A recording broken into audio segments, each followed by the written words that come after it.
नमस्कार, आप देख रहे हैं आपका अपना चैनल भिवानी हलचल और खबरों के संग में मैं हूं दृष्टि शर्मा। आइए सबसे पहले डालते हैं एक नजर आज की हेडलाइंस पर।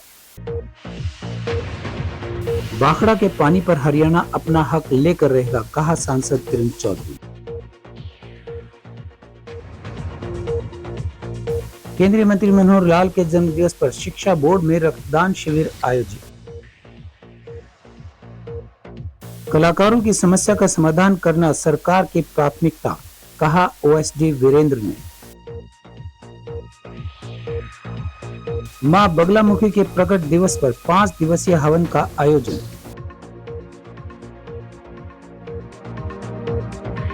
बड़ेसरा गांव के सचिन ने यूपीएससी की परीक्षा में पाया 612वां रैंक।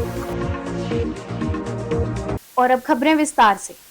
राज्यसभा सांसद किरण चौधरी ने कहा है कि प्रधानमंत्री नरेंद्र मोदी द्वारा पाकिस्तान को सही समय पर करारा जवाब दिया जाएगा, ताकि वे फिर से भारत की तरफ आंख उठाकर देखने की हिम्मत ना करें। उन्होंने कहा कि पंजाब के मुख्यमंत्री भगवंत मान भाखड़ा के पानी पर ओछी राजनीति कर रहे हैं, जबकि भाखड़ा के पानी का बंटवारा पहले ही हो चुका है, जिसमें हरियाणा का हक है। हरियाणा अपना हक लेकर रहेगा। किरण चौधरी केंद्रीय ऊर्जा मंत्री मनोहर लाल के जन्मदिवस के अवसर पर रामकुंज में आयोजित रक्तदान शिविर का बतौर मुख्य अतिथि संबोधित कर रही थी। उन्होंने इस मौके पर केंद्रीय मंत्री मनोहर लाल की दीर्घायु की कामना की।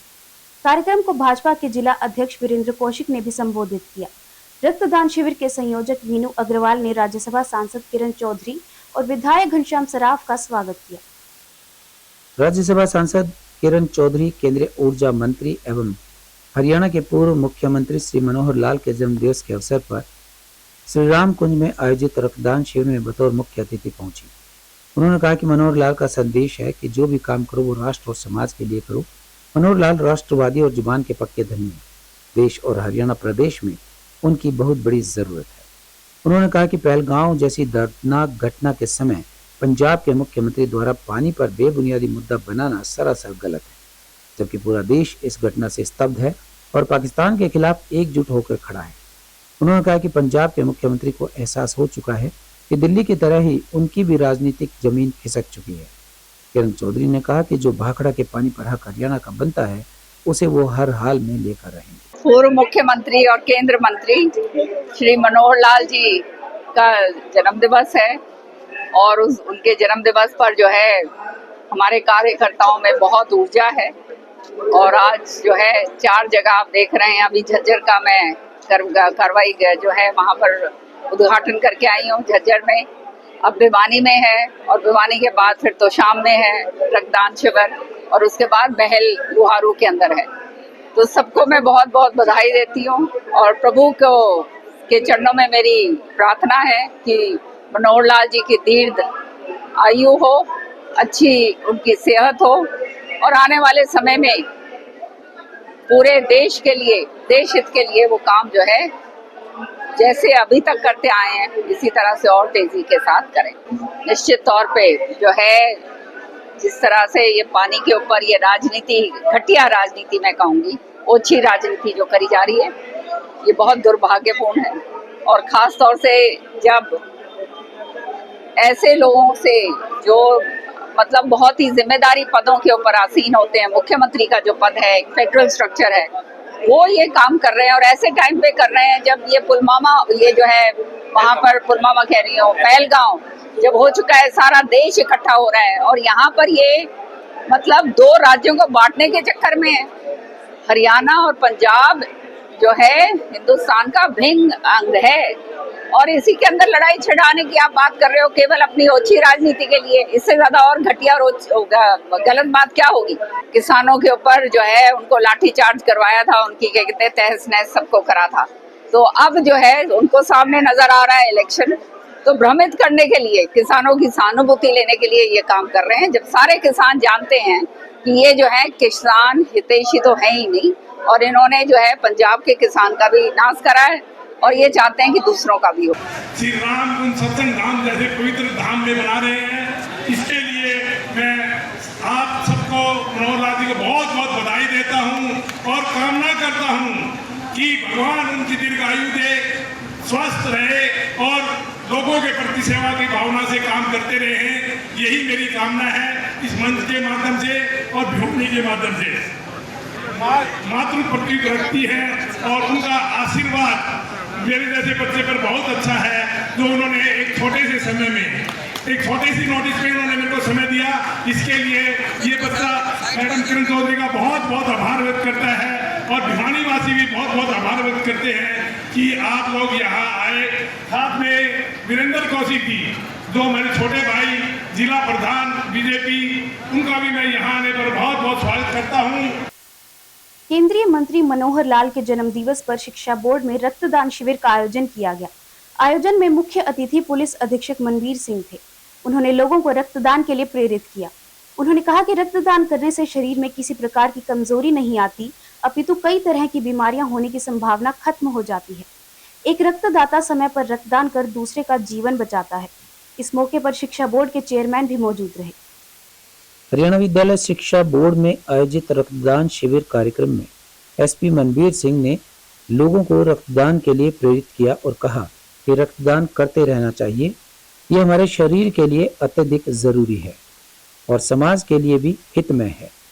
बोर्ड चेयरमैन डॉक्टर पवन कुमार ने भी युवाओं से आह्वान किया कि रक्तदान जरूर करें, क्योंकि रक्तदान करने से हमारा नया खून बनता है, जिससे हम सदैव स्वस्थ रहते हैं।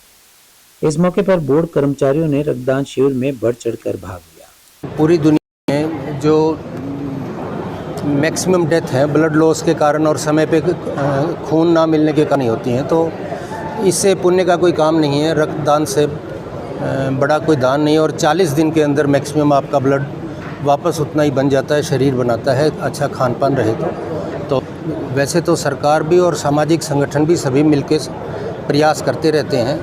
और जैसे आज का अवसर है तो जितने हमारे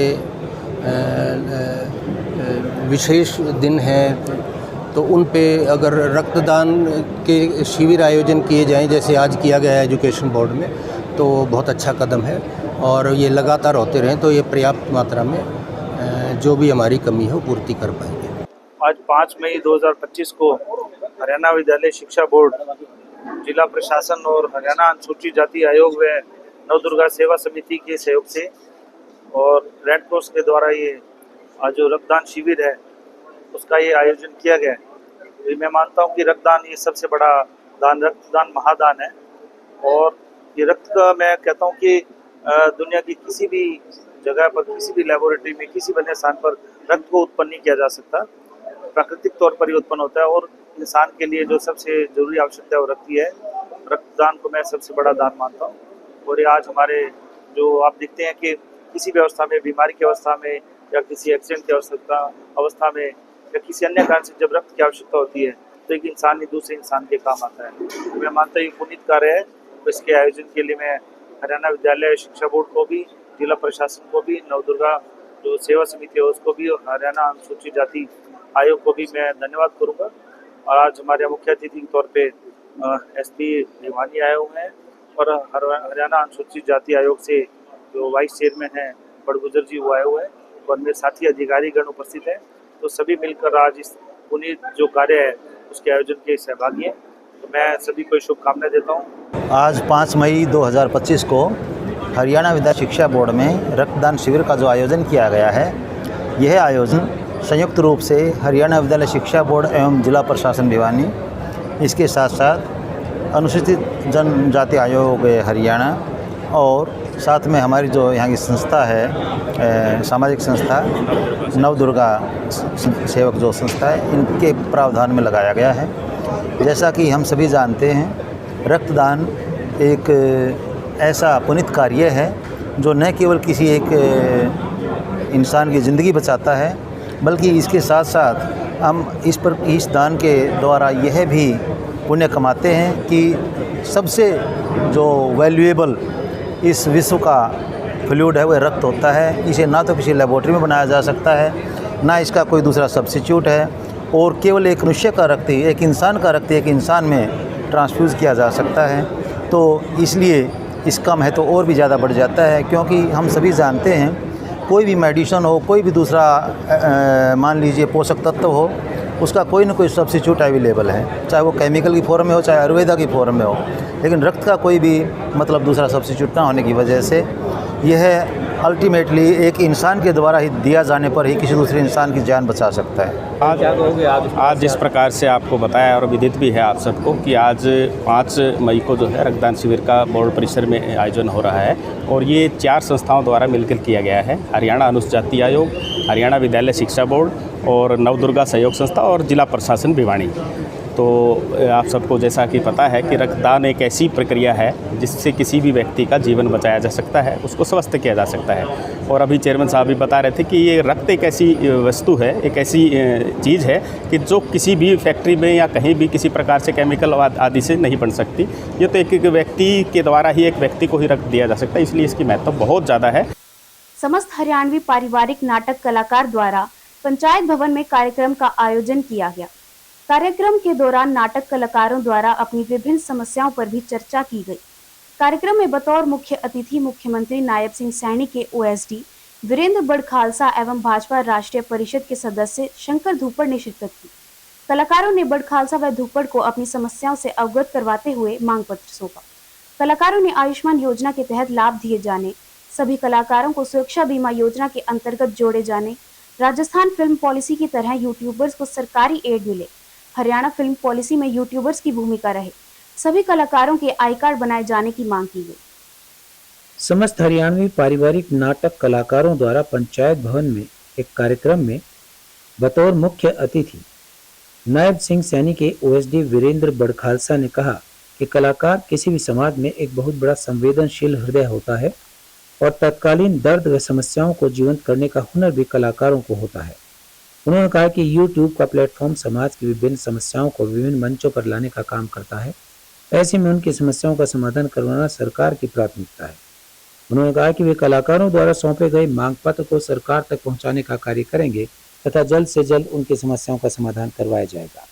वहीं पंजाब सरकार द्वारा हरियाणा को पानी न दिए जाने के मुद्दे पर पत्रकारों द्वारा पूछे गए सवाल का जवाब देते हुए बड़खालसा ने कहा कि पंजाब सरकार इस मामले में ओछी राजनीति कर रही है। उन्होंने कहा कि यह संधि 1960 में हुई थी तथा उसके बाद से आज तक सभी सरकारों ने उस संधि के अनुरूप चलते हुए कार्य किया था, लेकिन आज पंजाब की आम आदमी पार्टी की सरकार रंजिशन कार्य करते हुए इस प्रकार के भाईचारा विरोधी बयान दे रही है।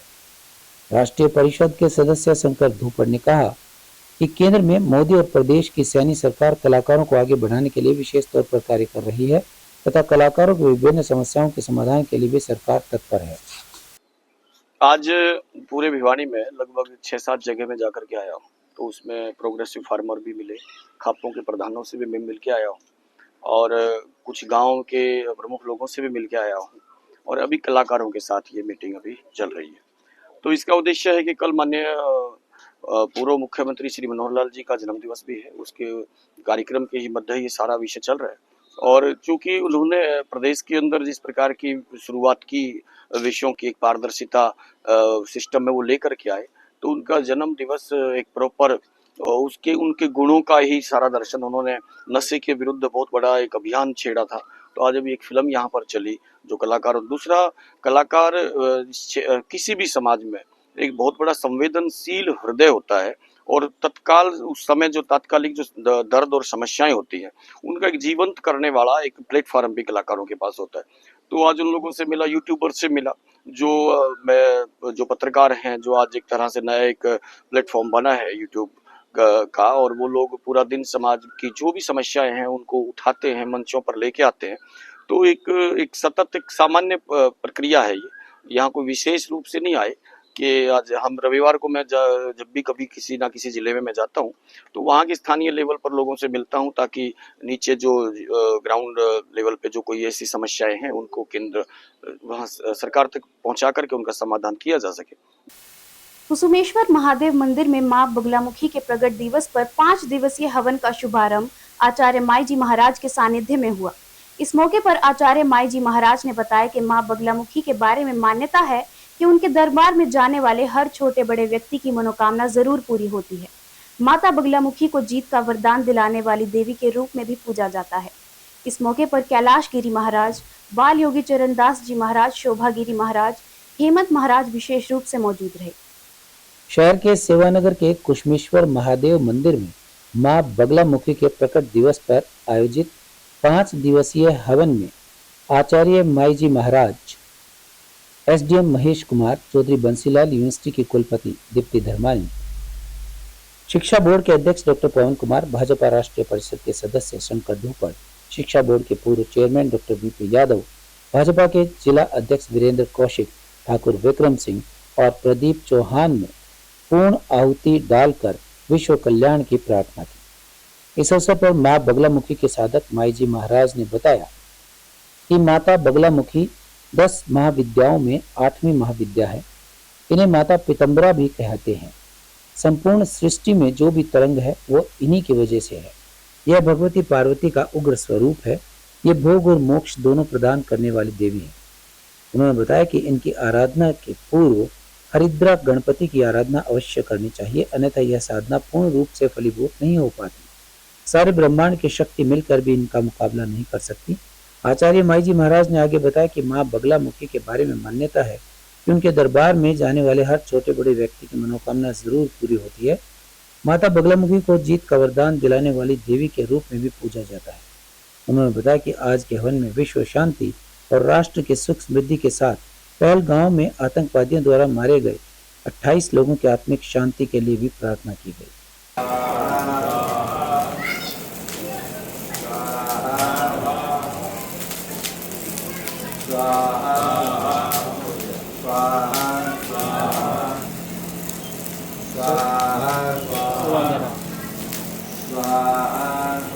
आज बगलामुखी जी की जयंती बहुत ही धूमधाम से और बड़े भारी यज्ञ के साथ भिवानी कुसुमसी मंदिर में और हमारे महाराज जी के सानिध्य में हमने मनाई है। बहुत ही बढ़िया पूजा हुई, बहुत बढ़िया हवन हुआ। काफ़ी सारे लोग भी यहाँ पर आए। प्रसाद भी चल रहा है, प्रसाद भी बहुत स्वादिष्ट लगा तो खासतौर विशेष तौर पे। और बगलामुखी जी की कृपा तो सभी जानते हैं कि बगलामुखी जी के बिना आज के सारे भगवान भी बगलामुखी जी की पूजा करते थे और ये समय था। और आज हमें बहुत ही अच्छा लगा यहाँ पर आकर और शहर का वातावरण भी शुद्ध हुआ है इससे। माँ बगलामुखी की जयंती है, इस पर माई महाराज जी ने एक बहुत बड़ा अनुष्ठान किया है। बगलामुखी जी से प्रार्थना है कि देश के दुश्मनों का ह्रास हो, उनकी जो नकारात्मक ऊर्जा है वो खत्म हो, वो भी सत मार्ग पर चलने के लिए उनको भी प्रेरणा मिले और भारत हमेशा अखंड रहे, सशक्त रहे, समृद्ध रहे।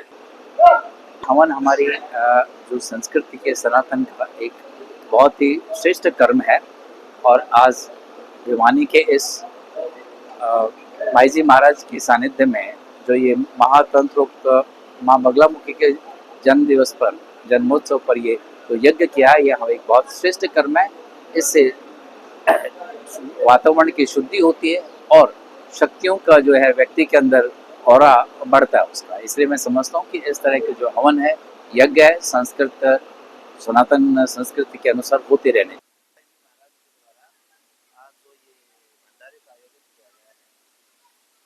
समाज के लिए ऐसी परंपरा है जिसमें आपस में सामंजस्य बनता है, समाज में समरसता आती है। और इसके साथ साथ जो हवन और यज्ञ होते हैं ये न केवल सिर्फ वातावरण को शुद्ध करते हैं बल्कि इंसान के अंदर भी एक आध्यात्मिक जो चेतना है उसको जागृत करते हैं। माईजी महाराज ने बगलामुखी माता का जो हवन किया है, यज्ञ जो किया है, इससे आसपास के वातावरण को शुद्ध करने में और जो भक्त जन यहाँ आए हैं उन सभी का एक आध्यात्मिक जो सोच है उसको ऊपर उठाने में सहायता मिलेगी। वैशाख शुक्ल पक्ष अष्टमी माँ पीताम्बरा जगदायिनी सारे रूपों का नाश करने वाली, राष्ट्र की एकता अखंडता बढ़ाने वाली और राष्ट्र को उच्च मार्ग पर ले जाने वाली माँ भगवती पीताम्बरा का प्रगट्य दिवस के उपलक्ष्य में हमने आज 5 दिवसीय यज्ञ रखा है। आज यज्ञ की शुभारंभ हुआ है। इस यज्ञ में हमारे बंसीलाल यूनिवर्सिटी के वाइस चांसलर दीप्ति धर्मानी जी, शिक्षा बोर्ड के चेयरमैन पवन शर्मा और यहाँ के जो प्रशासनिक अधिकारी और बहुत से जो है यहाँ पर धार्मिक, आध्यात्मिक और सेवा करने वाले जो सदस्य हैं उनकी उपस्थिति हुई और हमने सब मिलकर कुल गांव में जो 28 लोगों के जो शहीद हुए हैं और पाकिस्तान जैसे आक्रमी दुराचारी द्वेष फैलाने वाला राजनीतिक ऐसे देश के लिए माँ भगवती से प्रार्थना की गई है कि जल्दी से जल्दी पाकिस्तान को भारत के द्वारा हमारे सैनिकों के द्वारा उनको कठोर से कठोर दंड दिया जाए, जो विगत आत्माएं उनकी शांति मिले, उनके परिवार को धैर्य मिले और राष्ट्र में एक नई चेतना हो कि जैसे का फल तैसा। बडेसरा गांव के एक किसान के बेटे सचिन ने संघर्ष की नई कहानी लिखी है जो यूपीएससी की तैयारी करने वाले हर बच्चे को प्रेरणा देगी। सचिन को एक स्कूल से नालायक समझकर निकाल दिया था, दूसरे स्कूल ने अपनाया तो अब इसने यूपीएससी की परीक्षा पास कर डाली। यूपीएससी की परीक्षा में सचिन ने 652वीं रैंक हासिल की है। संघर्ष की ये कहानी सुनाने और दूसरे बच्चों को मोटिवेट करने वे अपने स्कूल पहुंचे थे। यूपीएससी की परीक्षा में 612वां रैंक पाने वाले सचिन पवार ने कहा कि यूपीएससी की तैयारी के लिए काफ़ी पढ़ना पड़ता है। प्री एग्ज़ाम में 7 से 8 घंटे तो मेंस में 10-10 घंटे की तैयारी करनी पड़ती है। सचिन का कहना है कि कोई भी तैयारी करने से पहले उसके लिए क्यों पर फोकस करें और फिर गोल तैयार करें। सचिन पवार का कहना है कि परिणाम से ज़्यादा अपने प्रयास में कामयाबी ढूंढे। मुकाम हासिल करने में उसके माता पिता, गुरु व साथियों का सहयोग है। सचिन के गुरु शमशेर सिंह ने सचिन के संघर्ष व कामयाबी पर बताया कि बच्चे सभी बराबर होते हैं, पर जब कोई बच्चा फेल होता है तो बच्चा फेल नहीं होता, असल में पेरेंट्स व टीचर फेल होते हैं। उन्होंने कहा कि सचिन को डायरेक्शन दी थी तो वो दिल्ली यूनिवर्सिटी में गया जहाँ पर्सनैलिटी डेवलपमेंट होती है और कंपटीशन बीट होता है। मजबूरी और मुफलिसी का बहाना बनाकर हार मानने वाले बच्चों के लिए सचिन व उसके गुरु शमशेर सिंह उदाहरण बने हैं कि हालात कुछ भी हों, सही समय पर सही गुरु मिले और कड़ी मेहनत की जाए तो फिर कोई भी मुकाम हासिल किया जा सकता है। क्या होता है, बच्चा कोई भी बुरा नहीं होता, सभी बच्चे अच्छे होते हैं। सिर्फ और सिर्फ यदि कोई बच्चा फेलियर है तो उस फेलियर को सिर्फ बच्चे का फेलियर ना माना जाए, उसमें सभी का सपोर्ट है, उसमें टीचर भी फेल है, पेरेंट्स भी फेल है। बच्चा फेल है तो वो सभी का रोल है। तो मुझे नहीं लगता कि सचिन कोई एक्स्ट्रा ऑर्डिनरी थे, ये भी एक बच्चा था, सिंसियर था, अच्छी मेहनत करता था। डायरेक्शन दिया, डीयू में गए तो डीयू एक बड़ा प्लेटफॉर्म है, तो बड़े शहर में जाएंगे वहाँ कंपटीशन मिलता है, पर्सनालिटी डेवलपमेंट होती है, आपकी एनालाइजिंग पावर बढ़ती है, आप दुनियादारी को ध्यान से देखें। इंटरव्यू के टाइम पे ज़्यादा लोड नहीं होता, अदरवाइज़ प्री और मेंस में बहुत ज़्यादा मेहनत होती है। मेंस के टाइम स्पेशली आपको 10-10 घंटे पढ़ना पड़ता है और काफ़ी ग्रूलिंग प्रोसेस रहता है। तो आज ये मुकाम हासिल किया है, इसका श्रेय किसको देना चाहेंगे? देखो जी, मैं श्रेय अपने पेरेंट्स को, मेरे गुरुजनों को और मेरे दोस्तों को देना चाहूँगा, जो मेरे साथ हम मेरे को गाइडेंस देते रहे, मेरे को सपोर्ट देते रहे। जब मैं खुद पे भरोसा नहीं कर रखा था तब उन्होंने मुझे भरोसा किया था, तो मैं स्पेशली उनको ध्यान देना चाहता हूँ। जो नए बच्चे हैं जो इस प्रकार से तैयारी करने की सोच रहे हैं, उनको क्या संदेश देना चाहिए? देखो, मेरा संदेश यही है जी कि आप पहले जो भी आप कोई भी काम करना चाहते हो, यूपीएससी हुआ या कोई भी, आप पहले अपना क्यों ढूंढो, क्यों वो चीज़ करना चाह रहे हो आप, क्योंकि वो आपका क्यों क्लियर नहीं है तो आप थोड़ी सी भी सेटबैक आई, you are going to start questioning yourself कि यार मैं क्यों आया हूँ यहाँ। तो मैं तो यही कहूँगा कि पहले अपने क्लैरिटी ऑफ थॉट लेके आओ, और एक बार जो क्लैरिटी ऑफ थॉट आ जाए, जो आपने गोल सेट कर लिया, फिर निरंतर प्रयास करो और प्रयासों में कामयाबी ढूंढो, ना कि परिणाम में। देखो जी, मेरे लिए तो बहुत प्राउड मोमेंट है ये। मेरे सर जो हैं, मेरे साथ जो खड़े हैं गुरुजन मेरे, बहुत ही एक अलग लगाव है उनके साथ मेरा। ये एक सिर्फ मेरे टीचर ही नहीं थे, जो गुरु हैं, मेरे फादर टाइप फिगर हैं ये, और इन्होंने एक तरह से मुझे जो मोल्ड किया है। अगर मैं 12वीं में इनके पास नहीं होता तो लाइफ की डायरेक्शन बिल्कुल अलग हो सकती थी। मैंने कभी नहीं सोचा था लाइफ में कि मैं दिल्ली यूनिवर्सिटी टाइप किसी कॉलेज में पढ़ूंगा, ऐसा कभी थॉट प्रोसेस नहीं। मैं स्पोर्ट्स करता था 10th तक, तो उसके बाद थोड़ा पढ़ाई करने लगा, तो जो एक तरह से इन्होंने मुझे एक ढांचे में एक तरासा और मुझे एक डायरेक्शन दी लाइफ में, तो डेफिनेटली इनका काफ़ी बड़ा योगदान है। देखो जी, बहुत ही सही बोला आपने। मुझे आज ये अपॉर्चुनिटी मिल रही है कि मैं अपनी कहानी बता पाऊँ। मैं तो जी एक किसान परिवार से आता हूँ और जब मैं भिवानी में पहली बार आया था तो स्कूल में मुझे एक क्लास पीछे भी बिठाया गया था, क्योंकि मेरी इंग्लिश अच्छी नहीं थी और मेरी इतनी नॉलेज नहीं थी, तो मुझे एक क्लास रिपीट भी करनी पड़ी थी। तो ऐसा ही एक संघर्ष रहा कि कभी स्पोर्ट्स में था, स्पोर्ट्स छोड़ना पड़ा, फिर अपना एजुकेशन में आए। एजुकेशन में भी काफ़ी एक तरह से मेरे परिवार ने बहुत ज़्यादा सपोर्ट किया है मुझे, फाइनेंशियली भी और मेंटली भी हमेशा मेरे साथ खड़े रहे। तो स्टोरी तो सर ऐसा है कि संघर्ष सबका है, अपना अपना है, और हर किसी का संघर्ष एक नए रूप में होता है। और अब चलते चलते सुप्रीम कोर्ट की न्यायाधीश न्यायमूर्ति बीवी नागरत्ना ने हाल ही में एक आयोजन में वैवाहिक विवादों के बढ़ते मामलों को जिस तरह समाज के समयानुकूल ना बदल पाने का नतीजा बताया है, उस पर ध्यान दिए जाने की जरूरत है। न्यायमूर्ति नागरत्ना बेंगलोर में सुप्रीम कोर्ट की फैमिली कोर्ट्स कमेटी द्वारा आयोजित साउदर्न जोन रीजनल कॉन्फ्रेंस को संबोधित कर रही थी, जिसका विषय था family the basis of Indian society. उनका कहना था कि देश भर में वैवाहिक विवादों के बढ़ते मामले न्यायालयों पर अत्यधिक बोझ डाल रहे हैं। वैवाहिक विवाद इस स्तर पर पहुंच जा रहे हैं कि पति पत्नी के बीच समझौते की झीनी सी संभावना भी खत्म हो जाती है। इसका कारण यह है कि एक ही मामले में घरेलू हिंसा, गुजारा भत्ता जैसी याचिकाओं का अंबार लगता जाता है। इसका नतीजा छोटे छोटे बच्चे भुगतते हैं। अलबत्ता उनका कहना था कि तलाक और वैवाहिक विवादों के निरंतर बढ़ते जाने के लिए स्त्रियों की आर्थिक स्वतंत्रता कतई जिम्मेदार नहीं है। शिक्षा और रोजगार तक लड़कियों की तेज पहुंच, बढ़ते शहरीकरण, बढ़ती महत्वाकांक्षा और महिलाओं की आर्थिक स्वतंत्रता में वृद्धि के कारण भारतीय परिवारों का पारंपरिक ढांचा बहुत तेजी से बदल रहा है। उनके मुताबिक महिलाओं की यह सामाजिक आर्थिक मुक्ति स्वागत योग्य भी है और आवश्यक भी। महिलाओं के इस रूपांतरण को समाज द्वारा प्रोत्साहित किया जाना चाहिए, क्योंकि ये महिलाएं सिर्फ अपने परिवारों के लिए नहीं कमा रही, बल्कि राष्ट्र के लिए भी योगदान कर रही हैं। लेकिन हमारा समाज इस बदलाव को स्वीकारने के लिए तैयार ही नहीं है। हमारे दृष्टिकोण और व्यवहार समय के अनुरूप उद्यतान नहीं हो रहे। ऐसे में पारिवारिक विवाद बढ़ रहे हैं। इस संबंध में आंकड़ा पेश करते हुए उन्होंने कहा कि बीते दशक में लगभग 40% शादियां तलाक के कारण प्रभावित हुई हैं। इसका समाधान क्या है? उनके मुताबिक भारतीय परिवारों तथा समाजों को अपना रवैया और व्यवहार बदलने की आवश्यकता है। और अब जाने से पहले एक नजर आज की हेडलाइंस पर।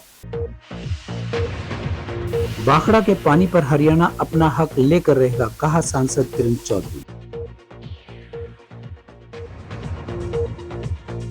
केंद्रीय मंत्री मनोहर लाल के जन्मदिवस पर शिक्षा बोर्ड में रक्तदान शिविर आयोजित। कलाकारों की समस्या का समाधान करना सरकार की प्राथमिकता, कहा ओएसडी वीरेंद्र ने।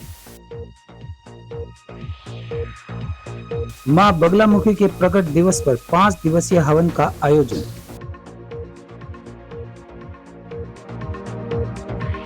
बड़ेसरा गांव के सचिन ने यूपीएससी की परीक्षा में पाया 612वां रैंक। अब मुझे दीजिए इजाजत और देखते रहिए आपका अपना चैनल भिवानी हलचल।